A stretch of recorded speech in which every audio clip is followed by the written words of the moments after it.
किसी पेड़ पर टांग करके श्रीनाथ जी के दर्शन करने चला गया। कहीं ऐसे टांग दिए ठाकुर जी, दर्शन करने के लिए गया, दर्शन करके आने लगा तो महाप्रभु जी को प्रणाम किया।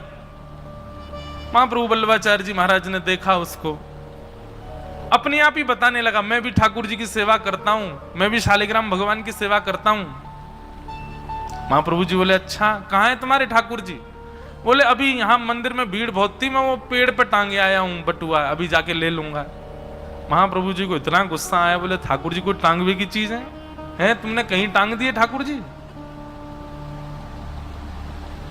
महाप्रभु जी को क्रोध आ गया। अब वो व्यक्ति तो वहां से चला गया, लेकिन जैसे ही वो वृक्ष के पास पहुंचा तो जैसा उसका बटुआ था ऐसे हजारों बटुआ टंग रहे थे वहां पर।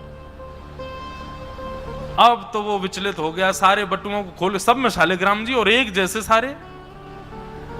अब वो विचार करे, ये क्या हुआ,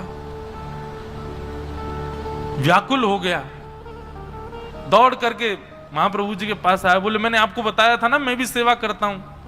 बोले, हाँ। बोले, बहुत बड़ा अपराध हो गया, पता नहीं क्या हुआ, मैं ठाकुर जी को टांग के आया, मां तो बहुत सारे ठाकुर जी आ गए हैं, अब क्या करूं महाप्रभु जी, कोई उपाय बताओ।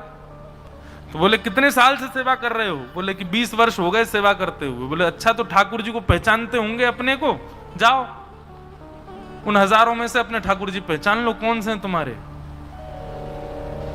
बोले, मैंने देख लिए, सब एक जैसे लग रहे हैं। महाप्रभु जी बोले, 20 वर्षों की सेवा में तुम इतना नहीं पहचान पाए तुम्हारे ठाकुर जी कौन से हैं, और तुम सेवा करते हो? इससे अच्छा तो सेवा मत करो, यह अपराध है।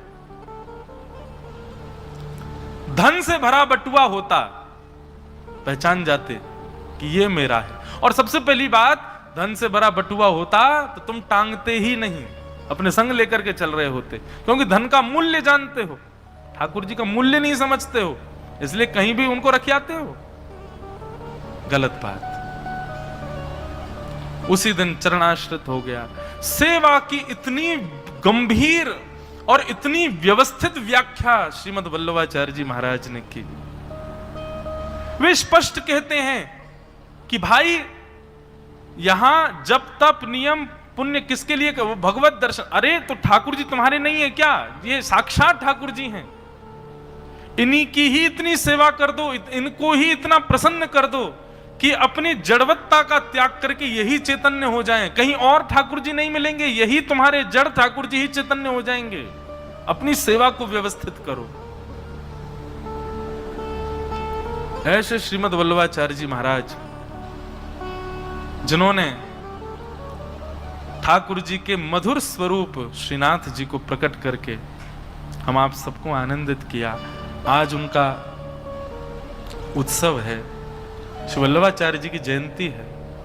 उनको हम बारंबार प्रणाम करते हैं, बारंबार वंदन करते हैं और प्रयास किया कीजिए बंधुओं, श्री गुसाई जी के भाव, गुसाई जी यानी श्री विठलनाथ जी और महाप्रभु जी यानी श्री मद वल्लभाचार्य जी महाराज, उनकी प्रणाली का कभी नाथद्वार जाओ, वहां से सीखो, या किसी आचार्य के अधीन होकर के कुछ कुछ सेवा के भाव हैं वो जो आसानी से सब कर सकते हैं, उनका प्रयास करो। महाराज जी, एक बार मेरी महाराष्ट्र में खाम गांव में कथा हुई, शेगांव के पास। तो वहां जिनके घर में मेरी कथा थी, पुष्टि मार्गीय वैष्णव, ऐसी सेवा मैंने कहीं नहीं देखी आज तक। व्यापारी थे, वैश्य परिवार था। अब पूरा परिवार सुबह 8-9 बजे अपने अपने ऑफिस दफ्तर सब जगह चला जाता है। सेवा कैसे करूं? अपरस के ठाकुर जी श्री गिरधरनाथ जी थे, स्वर्ण के, बड़े सुंदर। अपरस की सेवा बड़ा, उसमें इससे आगे कोई नहीं जाएगा, वहां पर जो भी रहेंगे वो अपरस में रहेंगे, गीले वस्त्र धारण करके रहते हैं, आदि आदि। पूरा परिवार अपरस में रहता था। उनकी सेवा का कैसा नियम था महाराज जी कि 4 बजे सवेरे पूरा परिवार उठ के स्नान ध्यान करके 4:30 बजे ठाकुर जी की सेवा में, 4:30 बजे ठाकुर जी की मंगला आरती के पश्चात ठाकुर जी का मंगला भोग होते होते 5 बज जाते हैं। 5 बजे ठाकुर जी का श्रृंगार, 5:30 बजे ठाकुर जी की श्रृंगार आरती और श्रृंगार भोग। 4:30 बजे मंगला हो गई, मंगला भोग हो गया, 5:30 बजे श्रृंगार भोग हो गया, और 6 बजे ठाकुर जी का राजभोग। दोपहर का 12 बजे का जो भोग होता है, ठाकुर जी को 6 बजे राजभोग, और राजभोग करके राजभोग की आरती, और 6:30 बजे ठाकुर जी का उत्थापन भोग, मतलब शाम का भोग। अष्टयाम 8 बार भोग लगता है ठाकुर जी को। अष्टयाम सेवा पूरा परिवार 4.5-5 घंटे में करता था। 4:30 बजे से लेकर के और 7:30 बजे तक ठाकुर जी का मंगला, श्रृंगार, राजभोग, उत्थापन, शयन। 7:30 बजे ठाकुर जी शयन कर गए सुबेरे। यहां दुनिया उठती है 7:30 बजे, उनके ठाकुर जी उठ के खा पी के सो गए। 7:30 बजे शयन में गए। और शयन में कैसे गए? छोटी छोटी सखियां हैं, उस ठाकुर जी की सेज सैया के चारों ओर हैं, किशोरी जी और सब भाव, यशोदा मैया आदि सबके सुंदर सुंदर चित्रपट चारों ओर रख देते हैं। ठाकुर जी की रात्रि भोग के लिए प्रसादी, ठाकुर जी के जलपान के लिए जलझारी आदि सब रख करके व्यवस्था करके, वो पूरी कक्ष, पूरा मंजिल थी वो बंद, उसमें कोई नहीं जाएगा। और सब अपना तैयार होकर के, कोई कॉलेज गया, स्कूल गए, ऑफिस गए, सब अपने कामों में लग गए। पूरे दिन की सेवा हो गई ठाकुर जी की। मैंने पूछा, मैंने कहा पूरे दिन ठाकुर जी सोते रहेंगे? बोले नहीं, ठाकुर जी तो अपनी लीला में गए। बोले भगवान पे इतना समय कहां पूरे दिन विराजे? 3-4 घंटे के लिए हमारे यहाँ आए, संपूर्ण सेवा भोग प्रसाद सब स्वीकार करके ठाकुर जी ले गए। अब ठाकुर जी अपनी लीला में हैं, शयन करना चाहें शयन करें, वृंदावन जाना चाहें वृंदावन जाएं, जगन्नाथपुरी जाना चाहें वहां जाएं। ठाकुर जी अपने भाव से अब सीधे कल सवेरे 4:30 बजे उठेंगे। संपूर्ण सेवा, और इसकी आज्ञा आचार्यों ने दी है। यदि बहुत व्यस्त हैं तो आप ऐसी सेवा कर सकते हैं। एक काल में ही कुछ घंटों में ठाकुर जी की संपूर्ण दिवस की सेवा करके उनको विश्राम करा दो। भाव प्राधान्य, नियम प्राधान्य, प्रेम प्राधान्य सेवा व्यवस्थित की महाप्रभु जी, वल्लभाचार्य जी महाराज जी। उनको हम बारंबार प्रणाम करते हैं आज उनके तिथि उत्सव पर।